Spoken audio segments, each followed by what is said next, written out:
This truth is uncomfortable because it removes the illusion that effort creates closeness.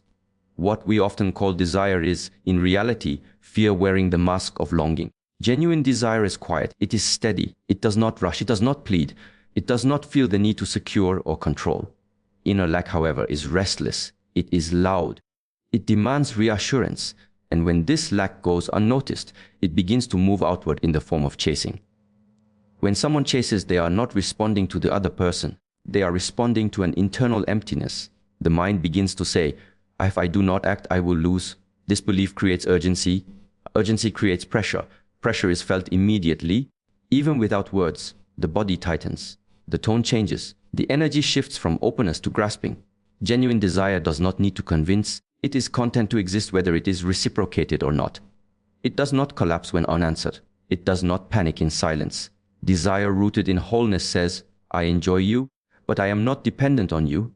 Desire rooted in lack says, I need you to choose me so I can feel complete. This is why chasing weakens attraction. It reveals dependency, and dependency communicates instability. Not moral instability, but emotional imbalance. When one person reaches forward while abandoning themselves, the other feels the weight of that imbalance. Even if they cannot explain it, they feel it. Inner lack is not a flaw.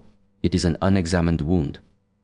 Often it is born from past abandonment, conditional love, or moments where affection had to be earned. The nervous system learns that connection is fragile, that love must be maintained through effort, that stillness equals danger. So when space appears, the body reacts before the mind can intervene. The problem is not the feeling. The problem is obeying it. Chasing is obedience to fear. It is movement without clarity, action without grounding, and when action comes from fear, it always asks something from the other person: attention, validation, reassurance, proof. This creates a silent contract. I will keep reaching if you keep responding. That is not desire. That is negotiation. Genuine desire is self-contained. It does not bargain. It does not keep score. It does not disappear when unmet. It remains present, even in uncertainty. This presence is what creates attraction. Presence communicates security. And security is rare. When someone senses that you are okay without immediate confirmation, something shifts. There is room to breathe, room to choose, room for curiosity to arise naturally. But when you chase, you remove choice. You replace curiosity with expectation. The other is no longer moving toward you freely. They are reacting to pressure. This is why stopping the chase feels terrifying at first, because it exposes the lack that was being masked by movement. Stillness reveals what action hides. When you stop reaching, you are forced to sit with the discomfort of not being chosen in that moment. And this discomfort is the very place where growth begins. Inner fullness is not created by another person's response. It is cultivated internally through discipline, self-observation, and restraint. Restraint is not suppression. It is conscious choice. It is the ability to feel the urge to chase and not act on it, to let the sensation rise and fall without turning it into behavior. As this capacity strengthens, something changes. You stop needing outcomes. You stop interpreting silence as rejection. You stop confusing absence with unworthiness. The nervous system calms, and from that calm, desire becomes clean again. Clean desire does not pull. It invites. It does not pursue attention. It radiates presence. It is felt rather than displayed. This is why people who are grounded often attract without effort. Not because they are superior, but because they are not leaking energy. Chasing leaks energy. It drains vitality.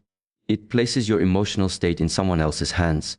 Inner fullness reclaims that energy. It brings it back to the body, back to the breath, back to the present moment. When desire comes from fullness, it is generous. It allows space. It respects rhythm. It understands that connection cannot be forced into existence. It unfolds or it does not. And either outcome is survivable. Inner lack, however, cannot tolerate uncertainty. It must resolve tension immediately. It must know where it stands. It must secure the future to feel safe now. This is why chasing always feels urgent, exhausting, and unsatisfying, even when it temporarily works.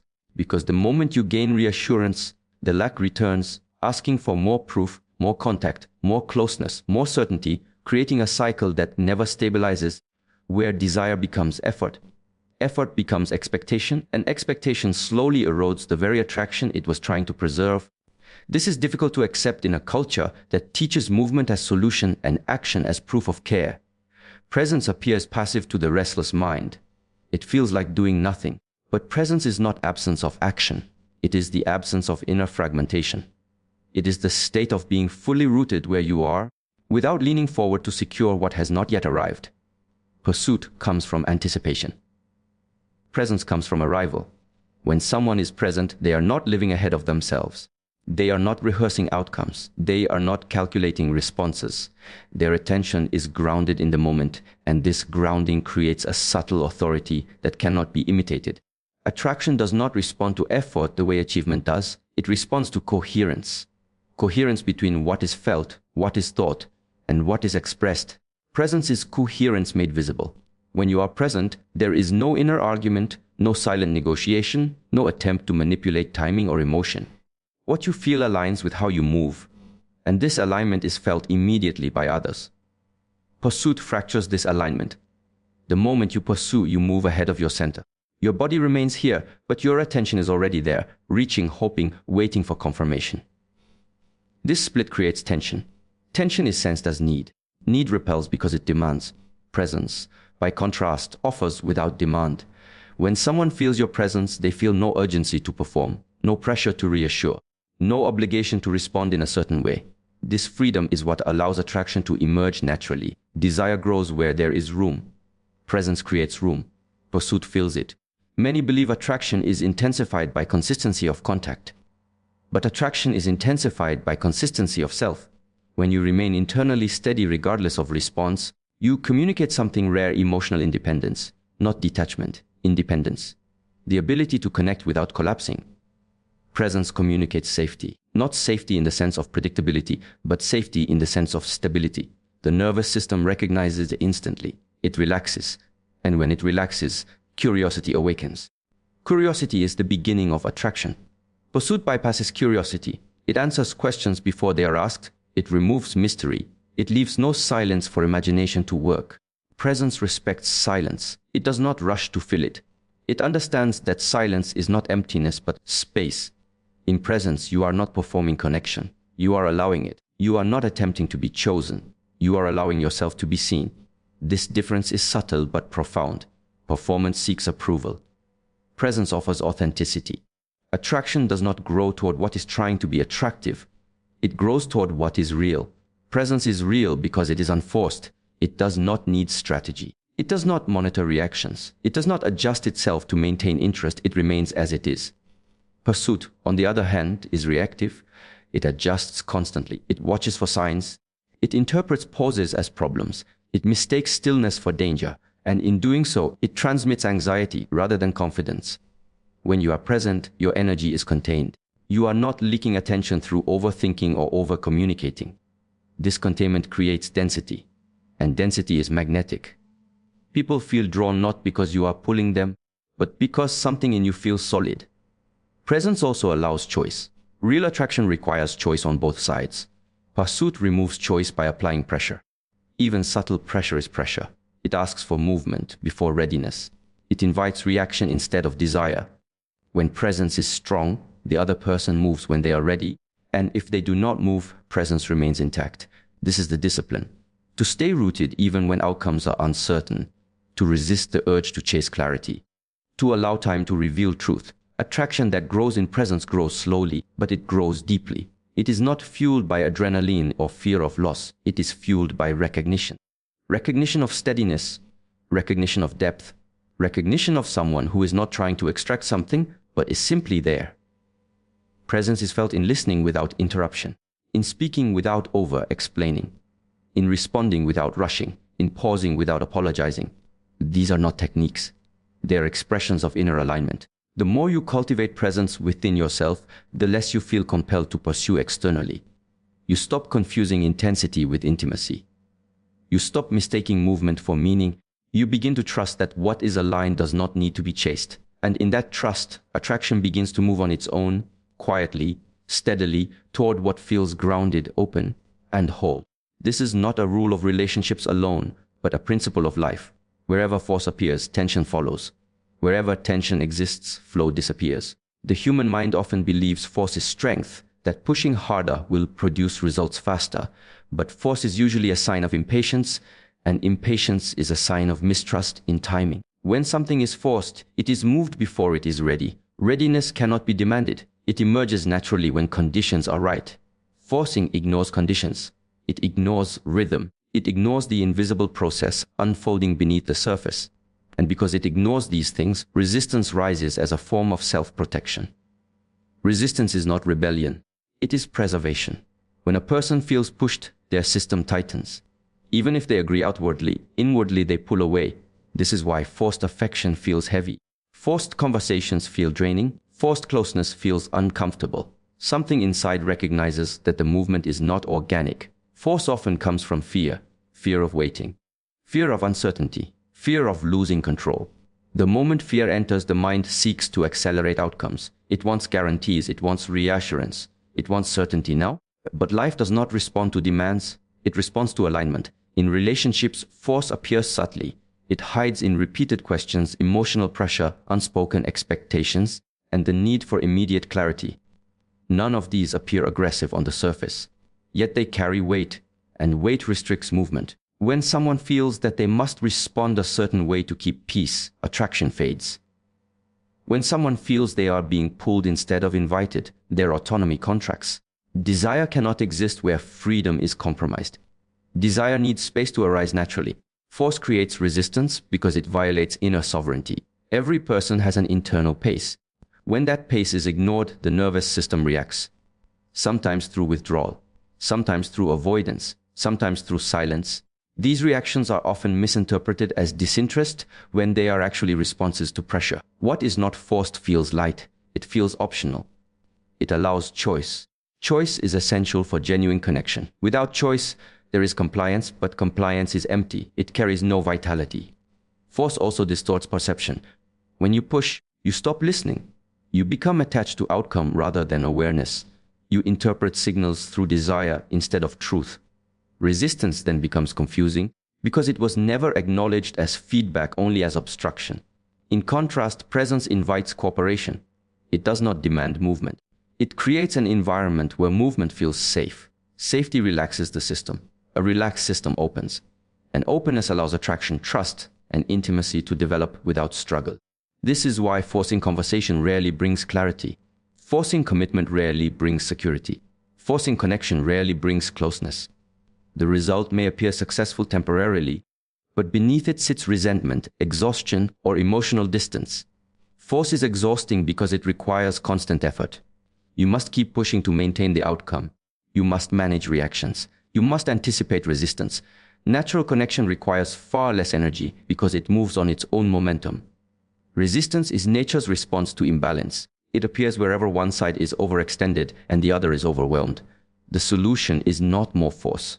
The solution is withdrawal of pressure. Space allows recalibration.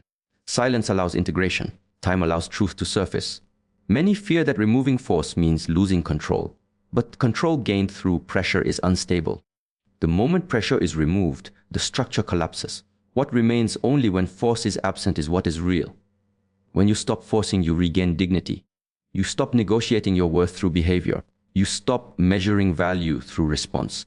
You begin to move with discernment instead of urgency. Force says, I need this to happen. Presence says, I am complete regardless. One creates resistance, the other creates invitation. The discipline lies in restraint, in noticing the urge to push and choosing stillness instead, in allowing discomfort without converting it into action, in trusting that what aligns does not require caution. This restraint is not passive.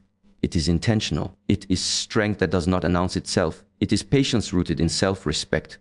When force dissolves, resistance no longer has a reason to exist. What remains is either genuine movement toward you or an honest absence. Both carry clarity. Both conserve energy. Both prevent self-abandonment. What stays only because it was pressured was never stable. What moves freely does so because it recognizes compatibility, resonance, and timing, not because it was cornered into compliance. This is not because stillness adds something, but because it removes what is unnecessary. Movement often disguises insecurity. Noise hides uncertainty. Action becomes a way to avoid being seen clearly. When movement stops, what remains cannot be negotiated or embellished. It simply is. True value does not announce itself. It does not rush forward demanding recognition. It stands firm and allows perception to catch up. Stillness creates the conditions for this recognition. Without constant motion, there is space to observe, to feel, to sense what is genuine beneath behavior. Many confuse value with activity. They believe worth must be demonstrated through effort, availability, or constant engagement. But effort is not value. Availability is not value. Consistency of action does not equal consistency of self. Stillness exposes this misunderstanding. When you stop performing, you stop editing yourself. There is no need to adjust tone, timing, or expression to secure approval. In stillness, your presence speaks without interference. And this presence communicates more than explanation ever could. Stillness also reveals imbalance. When you become still, those who were benefiting from your movement notice the absence. Those who required constant reassurance feel discomfort. Those who were genuinely aligned remain unaffected. In this way, stillness becomes a filter. It separates interest from dependency, curiosity from consumption. True value is felt most clearly when it is not chasing recognition. If your worth only exists when you are doing, giving, or proving, then it is conditional. Stillness removes conditions. It asks a simple question without words: who remains when nothing is offered? The nervous system responds to stillness. When there is no pressure to perform, tension decreases. This relaxation allows perception to sharpen. Others sense steadiness. Steadiness signals reliability. Reliability creates trust. Trust deepens connection. Stillness is often mistaken for withdrawal. But withdrawal is avoidance. Stillness is presence without interference. You are not disappearing. You are standing without reaching. This distinction matters. One is fear-based, the other is grounded. In stillness, you regain authorship of your energy. You stop leaking attention through overthinking, over-communicating, and over-giving. Your energy condenses. Condensed energy feels substantial. It carries weight without heaviness. This is why stillness often intensifies attraction. Not because it is strategic, but because it restores balance. It allows the other to move toward you by choice rather than response. Choice is essential. Without it, interaction becomes obligation. Stillness also challenges identity. When you are no longer defined by your effort, you must confront who you are without validation. This can feel unsettling, but this discomfort is the doorway to self-respect. When you can remain still without collapsing, your sense of value becomes internal. Internal value is stable. It does not fluctuate with attention or absence. It does not rise with praise or fall with silence. It remains consistent, and consistency is felt. Those who are uncomfortable with stillness often attempt to provoke movement. They test boundaries. They seek reaction. Not because they want you to move, but because stillness exposes their own unrest. Your stillness becomes a mirror. Stillness is not inactivity. It is clarity in rest. It is restraint guided by awareness. It is the ability to pause without panic, to wait without self-doubt, to observe without judgment. In this space, truth emerges. Truth about others. Truth about yourself. What feels aligned remains. What was sustained by effort alone fades. This fading is not loss. It is revelation. Stillness allows value to be seen because it cannot be extracted. It cannot be negotiated. It cannot be performed. It stands independent of outcome. When you remain still, you no longer argue for your importance. You no longer compete for space. You simply occupy it fully. And in doing so, you invite recognition without request. True value is not in how much you give, how fast you respond, or how deeply you pursue. It is in the integrity of your presence when nothing is being exchanged. Stillness reveals this integrity. It strips away urgency. It dissolves performance. It leaves behind what cannot be faked, what does not need permission to exist, what remains grounded even when unseen. Attention-seeking reaches outward, while self-mastery draws inward. One is an attempt to be seen. The other is the ability to remain whole whether seen or not.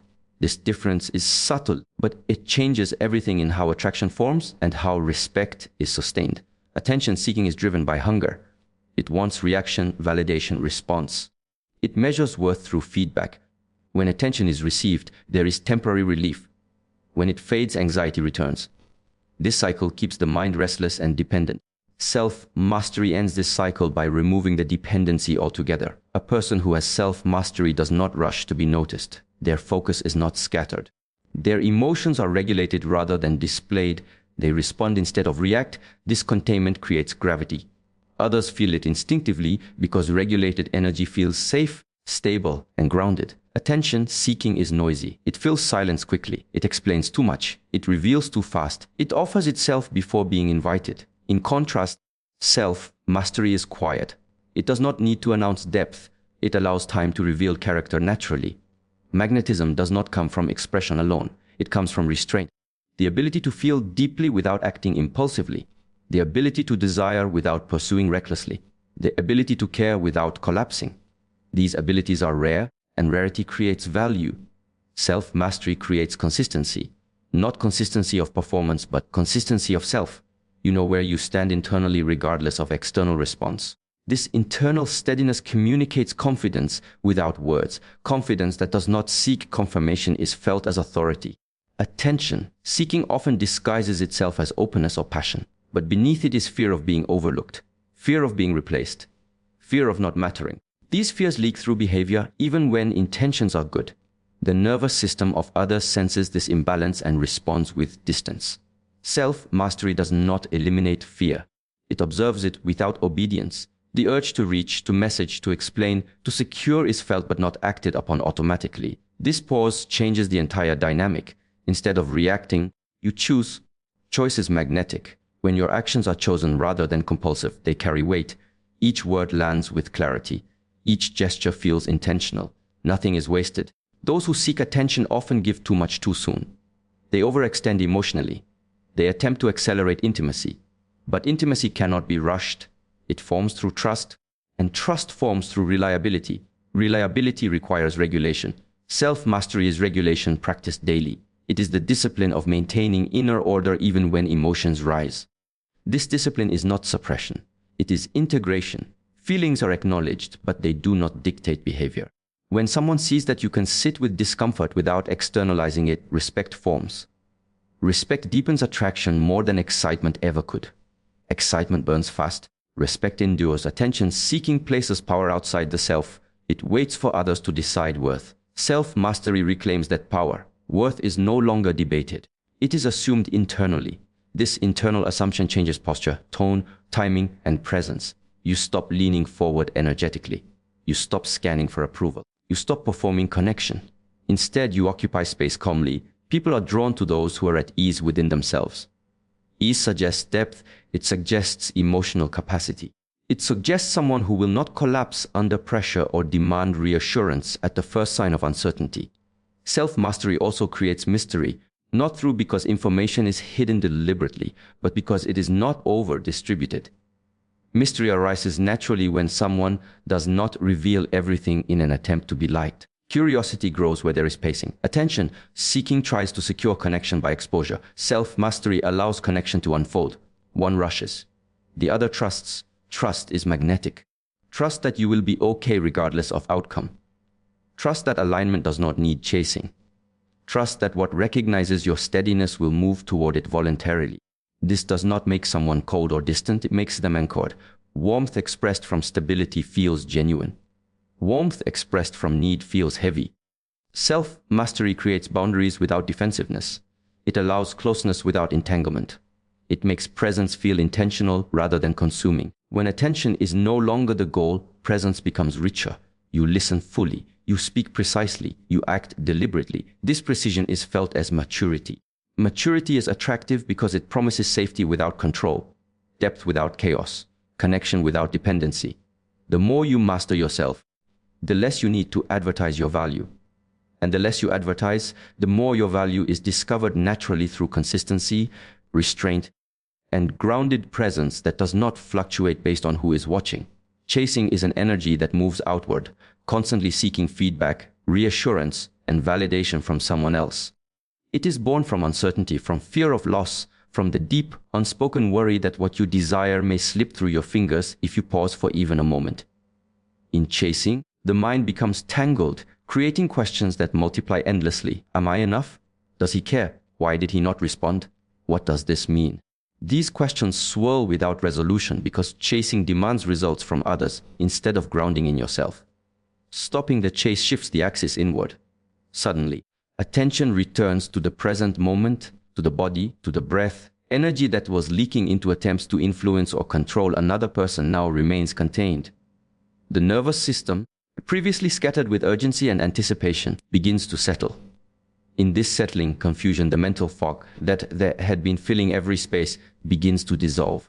You start seeing the situation more clearly, without the distortions created by anxiety and need. Chasing is a form of noise. Every message, every thought, every imagined scenario creates vibration that drowns out subtle truths. When you cease chasing, the noise quiets. Silence is not absence. Silence is space in which truth can arise, and clarity is the first visitor to that space. In stillness, you recognize patterns that were previously invisible. You notice the rhythm of responses, the pacing of interest, the quality of energy without the urgency of interference. You see who is moving naturally toward alignment and who was only present because of your insistence. Stopping the chase also reveals your own patterns. When the impulse to act disappears, you become aware of how much of your energy was being spent on trying to control outcomes. You observe your habitual reactions without judgment, and this observation itself brings clarity. It is as if a fog is lifted from your mind, allowing the landscape of truth to emerge in high resolution. You see not only the other person's behavior, but also your own emotional entanglements. You witness how need creates distortion, and you understand that your confusion was never caused solely by them, but by your own surrender to uncertainty. Clarity also replaces the distorted narrative that chasing creates. When we chase, we invent stories to justify our actions. We interpret pauses as rejection, silence as neglect, or minor actions as significant signals. The mind treats uncertainty as a threat, inflating small details into crisis, weaving layers of imagined consequences that never existed. When the chase stops, this story collapses. You begin to differentiate between what is fact and what was projection. You no longer need to analyze every word, every gesture, every moment. The truth emerges naturally, uncolored by fear or obsession. When chasing ends, you regain control over your energy. Previously, your emotional state depended on the responses of another. Every pause caused doubt, every reply caused temporary relief. This constant fluctuation kept your mind in a state of confusion, never allowing a stable perspective. With the chase abandoned, emotional sovereignty returns. You feel the difference immediately. Your choices are no longer reactions to perceived signals, but conscious decisions grounded in clarity about your own needs, values, and boundaries. This clarity also reveals alignment. Suddenly, it becomes obvious who is moving toward reciprocity and who is not. You recognize effort that is authentic versus effort that is superficial or compelled by obligation. You see dynamics as they are, without distortion, without the emotional lens created by chasing. And because clarity always coexists with honesty, you can make decisions based on truth rather than hope, speculation, or compulsion. Clarity transforms perception of timing and pace. Chasing creates a false urgency, the idea that if action is not taken now, opportunity will vanish forever. This urgency clouds judgment. When you stop chasing, timing aligns with reality. You recognize natural rhythm, natural receptivity, and natural interest. Nothing needs to be forced, manipulated, or hurried. You perceive the flow of events rather than trying to accelerate it. And in this perception, confusion gives way to discernment. Stopping the chase is also a practice of trust. Trust in yourself, in the process, in natural attraction and alignment. When you trust, you are no longer scrambling to create certainty from another's behavior. This trust creates mental and emotional space, allowing clarity to emerge without interference. It is as if stepping back from a canvas suddenly allows you to see the full picture rather than only the brushstrokes you were obsessing over. The clarity that replaces confusion is not merely intellectual, it is embodied. You feel lighter, your posture, tone, and presence reflect stability. You stop over-explaining.